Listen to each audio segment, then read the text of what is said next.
The worst pain I ever had was not from a bullet or a blast. It was actually from a tooth. First UN mission, 1999, Georgia. A tooth cracks, rotten cavity underneath, and instant brutal pain. And the real problem? No dentist nearby. 2 days of pacing, barely functioning, hoping it doesn't turn into an infection. Because as we all know, infections can get dangerous really fast. Now, if you think that's a rare mission problem, try to find a dentist quickly in a place you don't know, on streets that you don't trust, and in a language you don't speak. And that's why I carry this tiny dental emergency kit. Because staying ready isn't dramatic, it's staying functional. This is the Dental Medic. Today we'll break it down into 3 things. What's inside, how it can buy you time and comfort until reach a dentist, and the simple red flags that mean, well, this kit is not enough.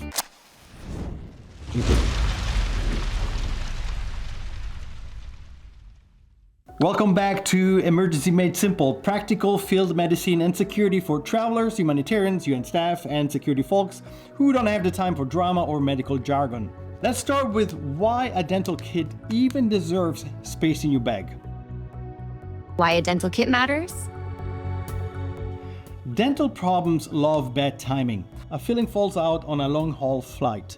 A tooth cracks on patrol. A crown pops off in a remote duty station. You cannot sleep, you cannot eat properly, and you're not exactly mission focused. In general, we say improvisation is good, but preparation is better. You can bite down on a t-shirt and act tough. Hurts, doesn't it? Or you can carry a kit that actually helps. Okay, let's unbox the kit and see what's inside. The kit comes in a small dry flex pouch, light, water resistant, easy to throw into a med kit or deployment bag. Inside you'll typically find cotton pellets and rolls, temporary cavity filling mixture, dental wax, dental floss and toothpicks, benzocaine oral pain relief, a Pico tea bag, and a simple instruction sheet. Contents can change slightly, so always check what your kit includes. Let's group these into 3 jobs: pain, temporary repair, and cleaning/handling. Oral pain relief. Dry the area with cotton. Dab a small amount where it hurts. Follow the dosing on the packet. Short-term relief only. Now, if you know or the patient knows that reacts badly to cane anesthetics, well, skip it. Tannins. Tea contains tannins that can gently soothe gums and help with minor bleeding.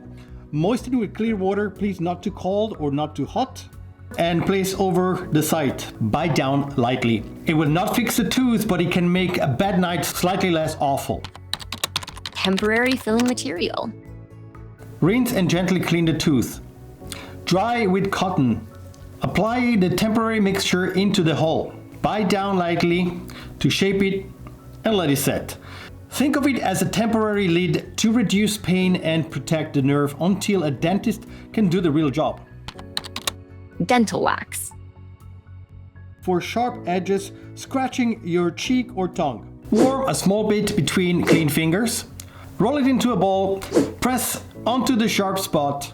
Perfect for getting through flights without shredding your mouth. Cotton rolls and pellets. Dry the area so materials don't stick. Gently move cheek or tongue aside. Give the person something to bite on to keep things steady.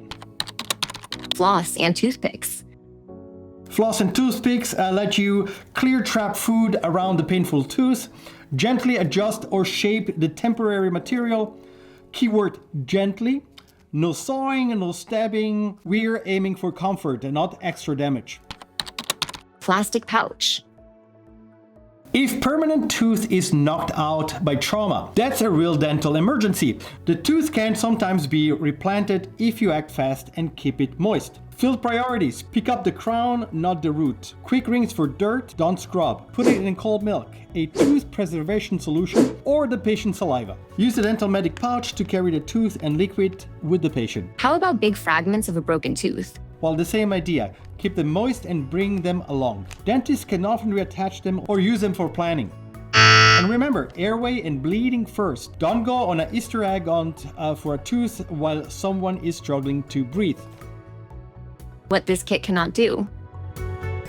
This kit does not cure deep infections or abscesses, replace proper dental work, fix serious jaw or facial trauma, get urgent medical or dental help if you notice swelling spreading in the face or neck, trouble breathing or swallowing, fever or feeling very unwell, big impact on the jaw or face. In those cases, this kit is just damage control on the way to real care. Where should I keep it? I would keep it with your personal medical kit or travel IFAC. On your pre-travel medical checklist, checked once in a while for expired items.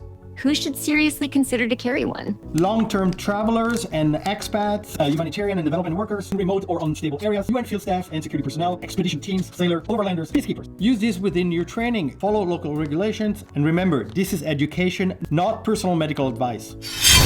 If this helped you rethink dental problems as a real field issue, hit like and subscribe to Emergency Made Simple. Check the description for a pre-travel medical and dental checklist, links to the dental medic kit and official info. Take care of your teeth so your brain and the rest of you can stay on the mission. Stay strong, think smart, always be prepared. I'll see you in the next video.